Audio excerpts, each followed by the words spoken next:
wa platform kuchina so ngatichengetedzei dzimba idzi usarega murume wako anongoenda because haona kurongeka kune vakarongeka vari kusiyiwa nekuda kumweya china. Don't judge people kana wako ari pamba. Ndakazodiscover kuti vamwe varume vasiri kunze vasiri kuenda kunzewo havana zvokuendesa kunze kunodhura. Kunobhadharirwa vanhu renti kunze uko asi hamuzvizive. Akakuti kunze kunodiwa munhu ndiani? Hakudiwe munhu, kunodiwa zvikwanisiro zvine munhu. Asi kana ngatinamatire dzimba idzi vamwe mainhingi murume wakaenda isu ngati wedu aripo my husband munhu anozvibata akatobatwawo nesituation. Kunze uko kunodhura. Handizive varume vandiri kutsika manje avo. Emazuva ano vanoti bho here varume, bho here akumana. Challenges are real hama dzangu. Pane paunoshamba kuti but pandatouya kuchechi zvakunditeera zvacho zvawanda. Tiri kunze uko hakuna chaita. Wakaipa unoda kuisa chinhu ichocho mind mako. Kuti mutonamata wautoita ndowatoita zviite wese.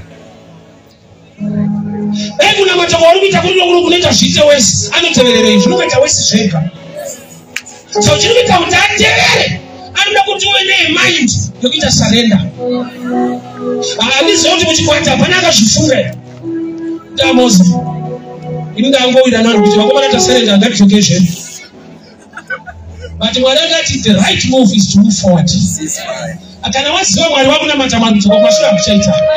Continue to move forward. Nekuti paunokutanga kufamba unodenga minana yaMwari.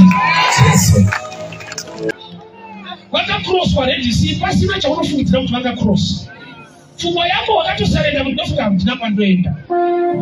Hapana chingandisimudze, ona ine yandinotambira yacho, ona yandinoshanda racho, ona hama dzacho kwandinako. Uri pano nechikodzero. Zvakadaro. Imagine vacross already, see, vasvika mukerere wako kuti vanhu vane mafambiro avo, vanhu vachingosumudza vachimba kuti ndokwana vachimba. Ndokataka yamukanako. Mwana kuti testimony kuti vanhu havabvumi. Ukaona uchiti zvinoita asiri. Ngatoitike zvinhu zvekuti vanhu vanotaiwa munoti vhara. Unoropafadzwa zvekuti vanhu vanotira kutiresa kuti aiwa ane zvimwe zvaanoita zvisati kunamata kwacho. Aiwa ane chimwe chitsotsi chaanoita munhu anamata akakomorerwa kusvika. Woti unotomuziva haana kana mari, haana kungwara, haana kana hama. Nenge wakamutakura chimbo yako so. Vanhu vakati zvakafamba sei? Iwo chinoti uchakomborerwa zvekuti wapedza kuvakaimba. Vanhu vakati zvakafamba sei? Unongwedzera ndovira unotengesa. Unowana zvemweya zvauri kuda. You can receive spiritual things by just looking. Kupedza nguva uchiona pornographic material, whether by computer, whether by phone, kana by television. For that time, it's entertainment. But after, wapedza kuona, it's empowerment. Zvinosara.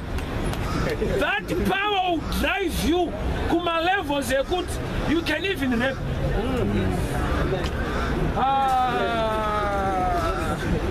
Iwanozvinzwisa kuti munhu akarepa vazhinji vanoti ndokusafunga kaiko. Ishuwa hapana pane pasinoshanda pfungwa, pane pashanda mweya.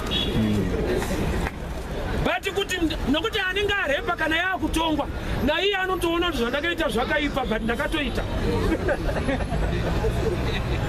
Anotopisa tsitsi neaba wacho achitongwa anotoona kuti zvandakaita hazviite, ndakaurayirei munhu. But akatouraya. Kuda kuti zvinhu zvemweya ukazvirisivha zvinokukonzera kuita nezvausingade zvaunogona kuzorigreta.